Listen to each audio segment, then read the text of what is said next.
그렇다면 예상치 못한 북한의 남침 소식에 미국은 어떤 반응을 보였을까요? 일단 배후를 좀 알아보려고 했을 것 같은데. 예, 1950년 6월 24일에 미국의 트루만 대통령은 자기의 고향인 미주리주의 작은 마을인 인디펜던스에서 주말 휴가를 보내고 있던 중이었어요.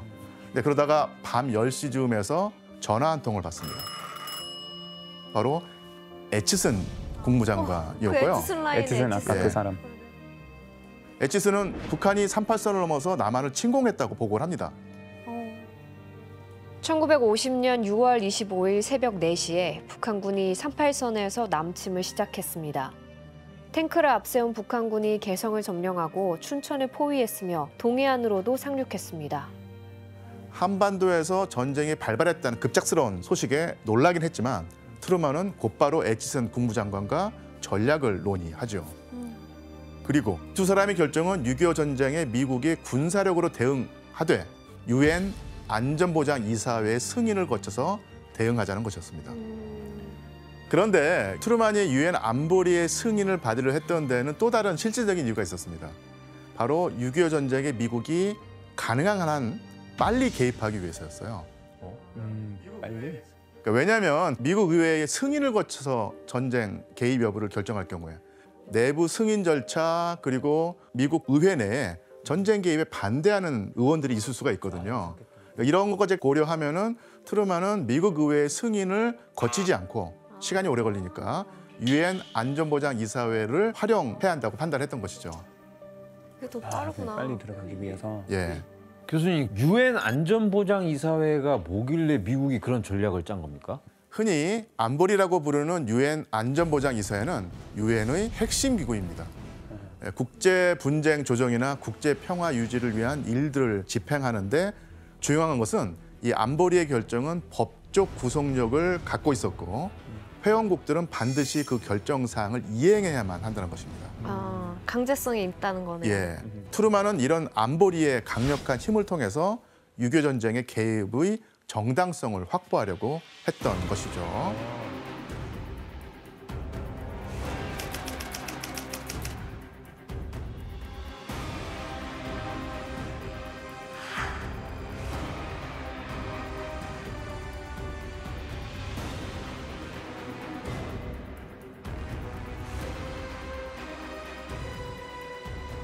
is now suffering the brunt of an unprovoked attack by military forces from North Korea. Amphibious landings have been made in Samcheok, Chuncheon, and other places in the northeastern area of our country. This action recommends that the members of the United Nations furnish such assistance to the Republic of Korea as may be necessary to repel the armed attack and to restore international peace and security. 안심이 확 되네요, 그래도. 예, 전쟁이 벌어져도 미국의 개입은 없을 거라고 하던 공산주의 진영 지도자들의 예상이 완전히 빗나가는 순간이었죠. 그런데 그 미국이 유엔 안보리의 승인을 얻는데 또한 가장 중요한 절차가 하나 있었습니다. 바로 상임 이사국들의 동의를 얻는 것이었어요. 유엔 안보리에는 5개의 상임 이사국이 있습니다. 미국, 중국, 프랑스, 소련, 영국이었죠. 소련? 그래서 이렇게 그 상임 이사국의 결정이 중요한 이유는 안보리의 주요 결정이 이루어지려면 5개 상임 이사국 모두가 찬성을 해야 되고 그러면 그 한 국가라도 반대하면은 승인이 안 되는 거예요? 안 되는 것이죠. 만장일치여야죠. 만장일치여야 됩니다. 그럼 안 되겠네. 이 상임 이사국에 소련이 있잖아요. 네. 그래서 미국은 유엔 안보리에 결의안을 제출하면서도 소련의 반대로 결의안이 통과되지 않을까 상당히 걱정을 했어요. 그럴 가능성이 높죠. 근데 유엔군이 뭐 결과적으로 6.25 전쟁에 투입이 되잖아요. 예. 그랬다는 얘기는 소련이 그 찬성을 했다는 얘기잖아요. 소련이 과연 찬성표를 던졌을까요? 말이 안 되는데? 예. 이때 소련은 그 자리에 참석조차 하지 않고 기권을 해버립니다. 기권하는 거는 상관없어요? 예. 기권하면 이제 반대가 아니기 때문에 이런 상황이 된 것이죠. 그치. 그렇다면 스탈린의 소련은 왜 기권 결정을 한 걸까요? 그렇게 반대했으면 됐잖아요. 예, 스탈린의 결정은 지금까지도 역사의 미스터리로 남아 있고요. 역사가들의 골치를 아주 썩히고 있는데 몇 가지 추측되는 점들은 있어요. 진짜 이상하다. 예, 우선 첫 번째는 유엔의 6.25 전쟁 개입 여부에 소련이 찬성을 할 수도 반대를 할 수도 없는 곤란한 상황이었던 거예요.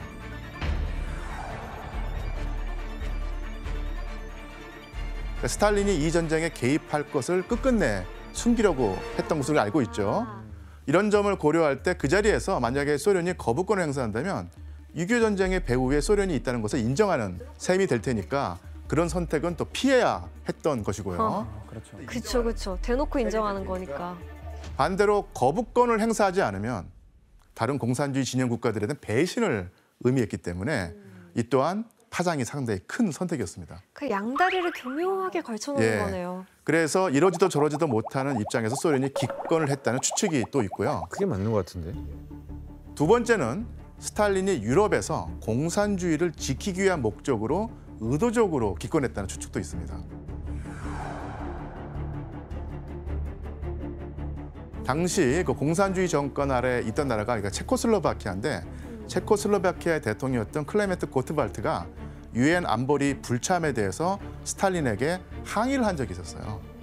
당신이 기권을 하지 않고 반대를 했으면은 전쟁이 공산주의 진영에 유리하게 갔을 텐데 왜 기권을 해서 상황이 복잡하고 어렵게 만들었느냐 이런 편지를 보내서 항의를 했는데 이때 스탈린이 편지를 또 보내면서 그 이유를 밝힙니다. 미국은 이 싸움에서 전선을 지나치게 넓히게 될 것이고 그러면 가까운 장래에는 제3차 세계대전을 일으킬 수 없게 될 것입니다.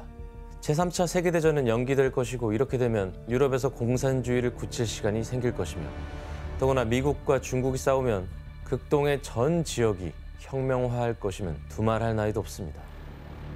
전략적이네요. 예. 뭔가 이 아시아 쪽에 미국을 묶어두겠다는 거네요. 예, 맞습니다. 본인은 유럽에 집중하고. 예. 하지만 스탈린의 이 대답은 전쟁이 일어나고 나서 2달 뒤에 작성된 것이었거든요. 그래서 이것이 그 스탈린의 6.25 전쟁에 대한 빅픽처였는지 아니면 자기가 실수해놓고 뒤늦게 변명을 하기 위해서 명분을 찾는 것이었었는지 이것은 더 두고두고 연구를 해야 될 주제입니다. 뒤쪽이 좀 맞는 것 같습니다. 사실 의도한 거야. 뭐 이런. 결과적으로 소련 측의 불참으로 유엔 안보리의 승인이 이루어졌고요. 6.25 전쟁에 대한 결의안 제82호가 채택이 됩니다. Calls for the immediate cessation of hostilities. Calls upon the authorities in North Korea to withdraw forthwith their armed forces to the 38th parallel. 이러한 유엔 안보리의 결의안으로 북한은 국제적 차원에서 침략국으로 규정이 됐고요. 이로써 유엔군이 조직될 수 있었죠. 그것과 함께 6.25 전쟁은 미국이 다른 나라의 전쟁에 개입하면서 유일하게 유엔을 동원할 수 있었던 전쟁으로도 기록이 됩니다.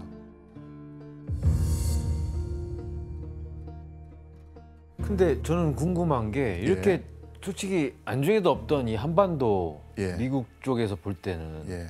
직접 참전할 정도로 적극적으로 바뀌게 된 계기가 뭐예요? 일단 미국은 북한의 남침 배후에 소련이 있다고 확고하게 믿고 있었어요. 당시는 중국의 공산화로 인해서 미국이 충격을 받았고 그 충격이 가시기도 전이었고 한반도마저도 공산화된다면 아시아 지역에 대한 주도권을 소련에게 넘겨주게 될 형국이었죠. 그러니까 미국으로서는 남한의 공산화는 반드시 저지해야 될 일이었던 것입니다.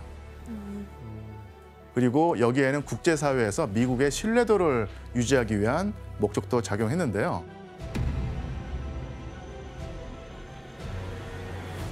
미국은 대한민국 성립에 크게 관여했고요.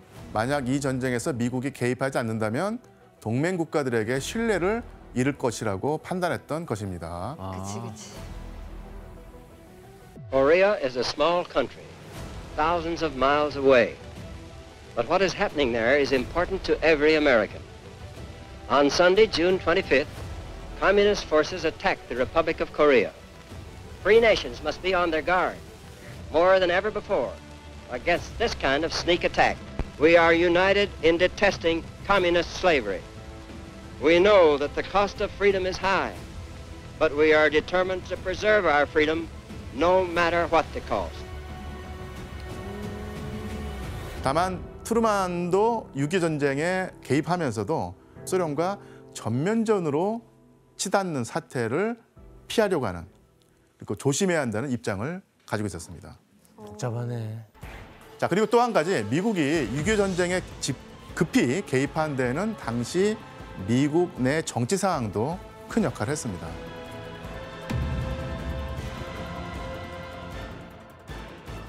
미국의 강경 보수파들이 전쟁 발발 이전부터 소련이 예상보다 빨리 핵무기를 갖게 된 것, 그리고 중국이 공산화된 것, 이것이 다 미국 안에 있는 공산주의자 때문이었다고 몰아세웠어요.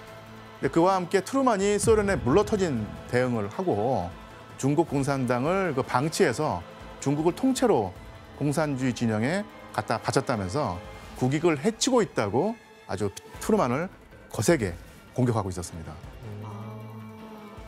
이런 상황에서 트루먼이 한반도에 벌어진 전쟁에 개입하지 않았다면 트루만의 정치적 입지는 더 흔들릴 수밖에 없는 상황이었습니다.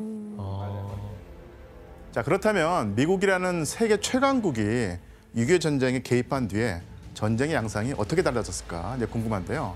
전쟁이 발발한 지 일주일도 되지 않는 1950년 7월 1일에 주일 미군이 한반도에 상륙을 했고, 이어서 7월 8일 미국 병력과 더불어서 영국, 호주, 튀르키예 등지에서 파견된 유엔군이 처음 전장에 나타나게 되죠.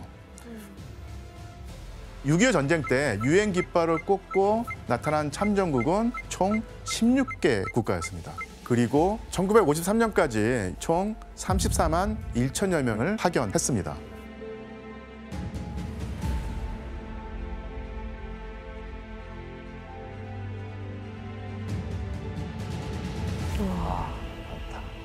교수님, 스탈린이나 김일성은 미국이 개입할 거라고는 생각을 못 했었잖아요. 예. 그때 반응이 어땠어요? 예, 유엔군이 처음 전장에 나타난 1950년 7월 8일에 김일성은 스탈린에게 긴급히 편지를 보냅니다.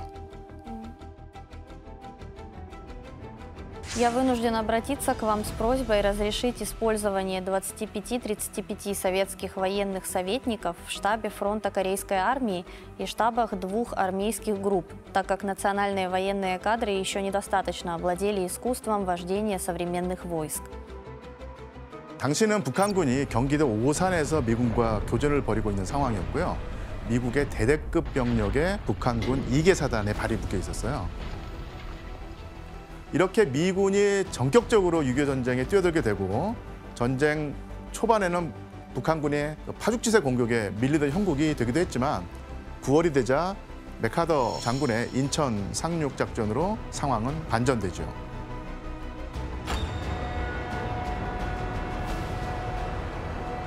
인천이 수복된 뒤에 미군과 국군은 서울로 진격하게 되고 그렇게 1950년 9월 28일에 서울을 수복하게 됩니다.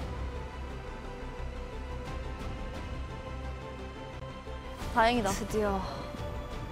에바 씨, 근데 인천 상륙작전으로 상황이 좀 반전이 됐을 때 굉장히 당황을 한 스탈린이 김일성에게 뭐 제안을 했다면서요? 그때 이제 상황이 좀 위급해지니까 스탈린이 김일성한테 중국으로 망명을 하라는 거를 이제 제안을 했다고 해요. 그래서 스탈린은 김일성 동무는 장래 중국 땅의 망명 정부를 수립할 것이라고 중국에 일방적으로 알렸다는 이야기도 있다고 합니다. 이게 됐으면 한 가지 이야기를 덧붙이자면요. 스탈린의 입장에서는 북한이 완전히 패배했을 경우에 대비해서 이런 망명 제안을 했던 것입니다. 그렇다면 수세에 몰린 북한은 어떤 선택을 했을까요? 망명을 했어야 되는데. 달라진 전세 김일성은 마오쩌둥에게 긴급 원조를 요청합니다. 이때 김일성이 보낸 편지가 남아있는데 한번 같이 확인해 볼까요? 편지를 열심히 썼네. 남반부의 우리 인민군 부대들이 북반부로부터 차단되고 일부는 여러 토막으로 차단되었습니다. 우리 군 부대들은 무기와 탄약을 공급받지 못하고 있고 일부는 적에게 포위되어 있는 형편입니다. 적군이 38도선의 이북을 침공하게 될 때에는 약속한 바와 같이 중국 인민군의 직접 출동이 절대로 필요하게 됩니다. 그런데 이때 그 스탈린도 마오쩌둥에게서 긴급 비밀 정보를 보냈죠. 나는 당신이 만약 북한을 돕기 위해 군대를 보내는 것이 가능하다면 우리의 북한 동무들에게 최소 5개에서 6개 사단을 즉각 북위 38도선으로 파병해야 한다고 생각합니다. 물론 중국에서 파견하는 사단 병력은 중국인이 지휘하는 지원자로 간주되어야 할 것입니다. 갑자기? 책임 전가. 하지만 이 같은 요청에 마오쩌둥은 즉각적인 답을 내놓을 수 없었어요. 그러니까 복잡한 중국 내 정치 경제적 상황이 있었고 미국의 공군력이 워낙 막강하기 때문에 그대로 교전을 했다가는 다 몰살당할 위험이 있었다는 얘기죠. 그래서 소련의 공군력을 요청했던 것인데 스탈린은 중국 지상군을 공중에서 엄호하겠다는 약속도 하지 않았던 것이었습니다. 이야, 진짜. 야, 책임 전가다. 당시 스탈린과 중국 정부 총리인 저우언라이의 대화가 기록으로 남아 있는데 지원 씨와 규현 씨가 한번 읽어봐 주시겠습니까? 우리 소련 공군은 출동할 수 없다는 것입니다. 일단 비행기가 하늘로 떠오르면 국경이 애매해집니다. 자칫 우리와 미국 사이에 충돌 사태가 빚어지면 크게 번질 것이 분명합니다. 스탈린 동무, 소련 공군의 측면 지원이 없으면 우리는 출병을 보류할 수밖에 없습니다. 근데 중국도 맞는 말이죠. 예. 자기네들은 안 하면서 왜 자꾸 우리 보고. 소련이 자꾸 간만 보니까. 예. 맞아. 이렇게 1950년 그 10월 초에 중국의 참전 여부를 두고 스탈린과 마오쩌둥 사이에 팽팽한 줄다리기가 계속되었죠. 그런데 스탈린과 마오쩌둥의 이런 상황을 반전할 만한 큰 사건이 하나 벌어집니다. 소련에 일어났다는 건가? 사건이? 바로 유엔군이 38선을 넘어서 북진을 하기 시작했던 거예요. 그리고 1950년 10월 19일 평양을 점령하고 말았던 것입니다. 대박이다. 여기에는 바로 강경한 반공주의자였던 맥카더의 의지가 반영이 되어 있었죠. 그리고 맥카더는 그 한반도는 물론이고 이게 중국 공산당 정부까지 없애버리고 싶었어요. 네. 그래서 위험한 사람이야. 다 없애버릴 거야. 진짜 3차 대전까지 벌어진다고 이제 나는 뭘 알아 하고 어떻게든 이런 공산주의를 지구상에서 없애버리고 싶다. 약간 이런 마음으로 임했다고 해요. 진짜 강경하다.